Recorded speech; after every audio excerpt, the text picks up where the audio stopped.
तो जी हाँ दोस्तों, बात करेंगे हम यहाँ पर अपने डेली विजर्स को लेकर। अगर हम यहाँ पर अपने डेली विजर्स की बात करें तो वही सरकार एक बार फिर से यहाँ पर आ चुकी है और वही हमारे यहाँ पर डेली विजर्स की अगर हम बात करें, वही सरकार और वही यहाँ पर हमारे डेली विजर्स। तो हमारे साथ एक डेली विजर भाई जो है वो जुड़े हुए हैं। इनसे हम जानने की कोशिश करेंगे क्या कुछ उम्मीदें ये इस सरकार से जो है वो रखते हैं। तो भाई, जिस तरह से अगर हम यहाँ पर आपकी बात करें तो एक बार फिर से वही सरकार यहाँ पर जो है वो सत्ता में आ चुकी है। तो आपकी क्या कुछ किस तरह की जो है उम्मीदें इस सरकार से जो है वो रहेंगी? सबसे पहले मुनीर जी, आपके चैनल का बहुत बहुत शुक्रिया। जी, आपका भी बहुत बहुत शुक्रिया। तो जैसा कि आपने कहा कि वही सरकारें फिर से सत्ता में आ गई, जी। तो शायद मैंने पहले भी आपसे कहा था कि पहले की तरह ये मनमर्जी की सरकार नहीं। हम्म। अब ये बैसाखियों के सहारे पर सरकार आई है। जी। तो ये जो मतलब अपने जो फैसले ये लोगों पर थोपते थे, गरीब लोगों पर, बिल्कुल। मुझे ऐसा लगता है कि अब ये वो चीजें नहीं कर पाएंगे, जी। क्योंकि अब इनको अपनी सरकार बचाने के लिए, अपने सहयोगियों का साथ लेने के लिए उनकी बातें भी माननी पड़ेंगी। बिल्कुल। और जहाँ तक मैं समझता हूँ कि वो सहयोगी जो इनके साथ अब आए हैं, वो गरीब लोगों के, युवाओं के पक्ष में है। जी। क्योंकि पिछले दिनों जब इनका संगठन बन रहा था, हम्म। तो शायद किसी पार्टी की तरफ से ये बात भी सामने आई थी कि ये जो अग्निवीर योजना है, इस पर समीक्षा करने की जरूरत है। जी। तो अगर ये चीजें होना शुरू हो रही हैं, जी। तो हमें उम्मीद है कि कोई ना कोई इनके संगठन में से, समूह में से उठेगा और हमारे लिए भी आवाज उठाएगा। जी। और बाकी यहाँ पर आपसे जानना चाहूंगा, जिस तरह से आपकी जो स्ट्राइक तो अभी आपकी जारी होगी, तो क्या कुछ आगे आपका जो है वो रहने वाला है? सुनने में आया ये भी था कि 4 तारीख के बाद जो है वो यहाँ पर सरकार जैसे ही बनती है तो उसके बाद यहाँ पर हर एक डिस्ट्रिक्ट की अगर हम बात करें, हर एक डिस्ट्रिक्ट में यहाँ पर हमारे डेली विजर जो है वो हमें प्रोटेस्ट करते हुए जो है वो देखने को मिलेंगे। तो इसको लेकर आप क्या कुछ कहेंगे और किस तरह से क्या कुछ ये सब जो है वो होगा? सर, इस पर मैं ये कहना चाहता हूँ जी। कि जो हमारी स्ट्राइक है वो कॉल ऑफ नहीं हुई है, वो कंटिन्यू है। जी। सिर्फ हमने उसको रोटेशन वाइज डाला हुआ है। जी। हम उन लोगों को वहां पर बुलाते हैं जिनकी उस टाइम पे ड्यूटी नहीं होती है, उनकी ड्यूटी का टाइम अलग होता है, जी। और वो लोग रोटेशन में वहां पर आते हैं हम्म। और अपनी मतलब ड्यूटीज भी करते हैं और अपनी आवाज भी उठाते हैं, ताकि उनके जो हक हैं, जी। जो कि पिछले 25-30 साल से रोंदे जा रहे हैं हर एक सरकार के पैरों के नीचे, जी। वो कहीं ना कहीं वो बात निकलकर सरकार के सामने आए और सरकार हमारे हित में जो फैसला है वो लाए, ताकि हमारे बच्चों का फ्यूचर स्पॉइल होने से बच जाए। और जो हम पर एक टैग लगा है डेली वेजर का, हम चाहते हैं कि वो हट जाए, जी। क्योंकि डेली वेजर का जो टैग है वो एक बदनुमा दाग सा बन चुका है हमारे ऊपर। बिल्कुल। सोसाइटी में हम लोगों की वैल्यू नहीं है। मतलब हम लोग हैं तो गवर्नमेंट एम्प्लॉई, हम्म। लेकिन लोग हमें पता नहीं किन किन नज़रों से देखते हैं। जी। क्योंकि सबसे पहली बात है कि यहाँ पर तनख्वाह उतनी नहीं मिलती जितनी की होनी चाहिए, जी। क्योंकि हमारे साथ पिछले 30-32 साल से इंसाफ ही नहीं हुआ। जी। अगर 30-32 साल पहले से इंसाफ होना शुरू हुआ होता, तो आज हम लोग भी रेगुलर एम्प्लॉय होते, हमारी जो तनख्वाहें हैं वो भी आज 40,000 के ऊपर होती, जी। तो हमारी जो फैमिलीज है वो भी सफ़र ना कर रही होती, अच्छी लाइफ जी रही होती। तो जो सोसाइटी है उसमें हमारा एक अलग स्टेटस होता। जी। और बाकी जानना तो चाहूंगा आपका जो जी वही वही वही तो जी ये जो हमारी लड़ाई है जी वो हमारे सोसाइटी में स्टेटस के लिए है।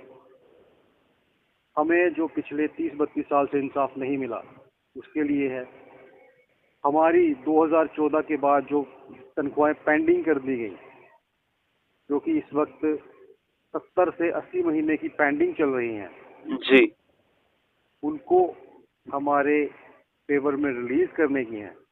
और हमारी जो लड़ाई है वो हमारे एसआरओज जो कि होल्ड कर दिए गए। बीजेपी और पीडीपी की सरकार बनने के बाद वो जो एसआरओज होल्ड कर दिए गए, जी उनको फिर से इम्प्लीमेंट करने के लिए ये हमारी लड़ाई है। हमारी समस्या कोई बड़ी नहीं है।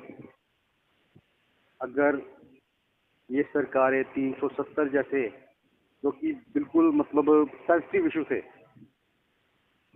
उनके साथ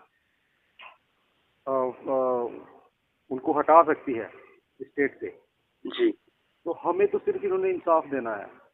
और हमारे जो एसआरओज हैं वो होल्ड कर दिए गए हैं, उनको अनहोल्ड करना है, उनका प्रोसेस स्टार्ट करना है। ये कोई बड़ा काम नहीं है मुझे लगता है आज की डेट में। जी।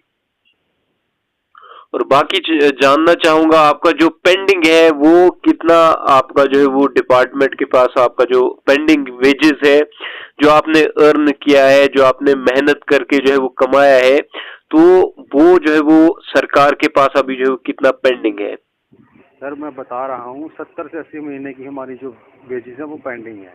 जी और जो कि अमाउंट बनता है करीब करीब 4 से 4-4.25 लाख हर एक डेली वेजर का। हर एक इंडिविजुअल का? जी जी, एक इंडिविजुअल बंदे का 4 से 4.25 लाख रुपया बनता है, जो कि हमारी सरकार के पास हमारा पेंडिंग पड़ा हुआ है। जी लेकिन उस तरफ किसी का ध्यान नहीं है। हम्म। यहाँ सिर्फ राजनीति चल रही है, उसको खरीदो उसको बेचो, लेकिन गरीब लोगों के हक के लिए काम कोई नहीं कर रहा। उन्होंने जो कमाया हुआ वेतन है उनको वो भी नहीं मिल रहा। जी हम कोई उधार नहीं मांग रहे हैं। हमने जो काम किया है हम वो पैसे सरकार से मांग रहे हैं और ये सरकार उस पर भी संज्ञान नहीं लेती। जी। यानी आप चाहते हो कि जल्द से जल्द आपका जो पेंडिंग वेजेस है जो आपने अर्न किया है उसे यहाँ पर जो है वो जल्द से जल्द सरकार के द्वारा यहाँ पर रिलीज किया जाए। सर बिल्कुल चाहते हैं। जी हमारे कॉन्स्टिट्यूशन में भी लिखा गया है हाँ हाँ कि मजदूर का पसीना सूखने से पहले उसकी जो मेहनताना है उसकी हथेली पर होना चाहिए। बिल्कुल बिल्कुल। और यहाँ पर पसीने की जगह तो हमारे आपके सामने ही है, लोग रिटायर्ड हो रहे हैं। जैसे ही डेली वेजर की उम्र 60 साल होती है उसको आधार कार्ड दिखा के डिपार्टमेंट से बाहर कर दिया जाता है। जी बिल्कुल। कितने लोग अपने पैसे ना मिलने की वजह से, डिप्रेशन की वजह से, अपने फैमिली का खर्चा ना उठाने की वजह से जी डिप्रेशन का शिकार होके बिल्कुल। सुसाइड करके उनको हार्ट अटैक हो गए, कुछ लोग पैरालिटिक हो गए। और इसका कारण यही है कि इन लोगों ने हमारी जो वेजेस हैं वो रोकी हैं, उनको पेंडिंग कर दिया गया है। और वो एक अमाउंट बन चुका है इस टाइम। जी एट प्रेजेंट वो एक अमाउंट बन चुका है। एक गरीब आदमी के लिए 4 लाख रुपया बहुत बड़ा अमाउंट है।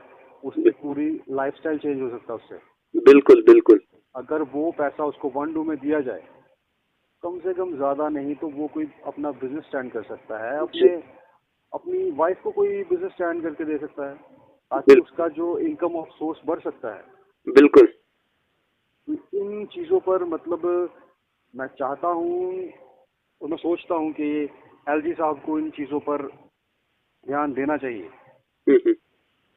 तो सेंट्रल गवर्नमेंट से भी मैं अपील करूंगा कि अगर वो फिर से आए हैं तीसरी बार, तो लोगों ने सोच समझ कर लाया है तो कम से कम गरीब लोगों के काम तो करें। बिल्कुल बिल्कुल। क्योंकि आप हमें ना तो यूटी का रेट देते हो, यूनियन टेरिटरी आपने 4 साल पहले बना दिया बिल्कुल बिल्कुल सर। जम्मू कश्मीर को, लेकिन आपने अभी तक यूनियन टेरिटरी का बेनिफिट डेली वेजर को नहीं दिया। बिल्कुल।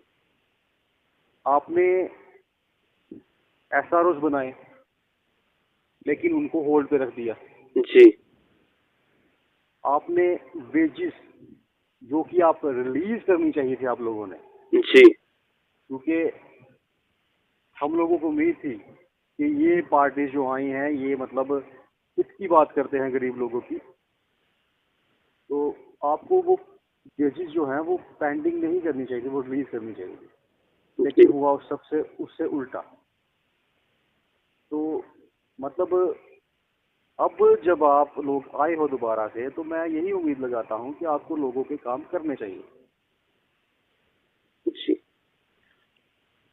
तो शुक्रिया भाई हमसे बात करने के लिए। शुक्रिया मनीष जी, आपका भी बहुत बहुत शुक्रिया।